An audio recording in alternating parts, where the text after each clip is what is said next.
Attorney Lorna, mapamaliit o malaki na pagnanakaw? Pagnanakaw pa rin, di ba? Pareho pa rin silang may sala at sa korte, mabigat yan. Pag nanakaw pa rin yan, pero ang mas matindi, yung right to privacy.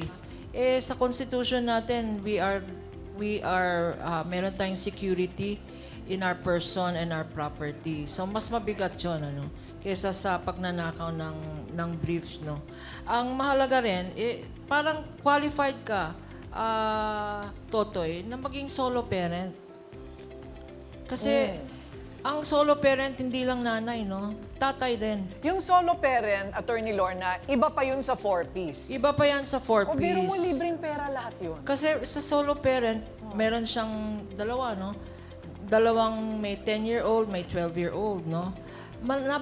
Napakahalaga na mag-apply ka ng solo parent kasi 1,000 a month yun. Tapos libreng edukasyon, no? So, pag meron kang monthly allowance na ganyan, siguro hindi ka na mag-iingay sa gabi. Kasi, Yes, ma'am. syempre, meron rin mga anak ito, no? So, tignan natin yung mga pwede natin gawin. Dr. Love, love thy neighbor. Pero kung hindi ka makakatulog dahil sa kapitbahay mo, pinagnanakawan ka, kunwari, totoo yun, o maingay, ano dapat ang gawin?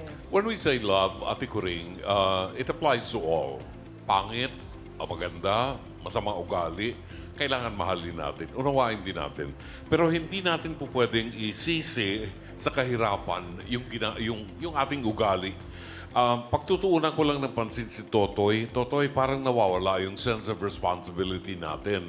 Yung responsibilidad mo sa buhay mo. Pag nanghiram ka ng martilyo sa kapitbahay, siguruhin mo ibalik mo.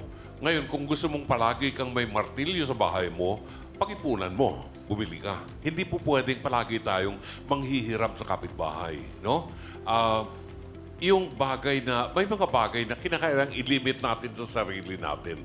Hindi porke wala tayong brief, kukunin natin yung brief ng iba at yun ang isusuot natin.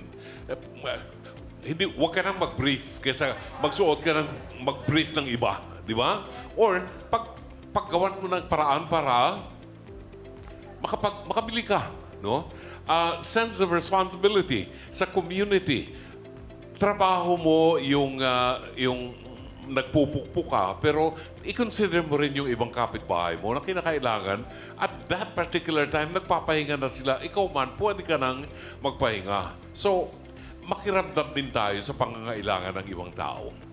Ayan, thank you very much, Dr. Love. So, Doc Camille, ilan ba ang underwear dapat ng isang tao? Alam mo, pwede yung... Okay ba yung baligtaran? Side A, side B? Is that hygienic? Hindi, no? Usually kasi talagang pag sinasabi, it's supposed to be, ang supply mo is for 2 weeks eh. So meaning to say, at least meron kang 14.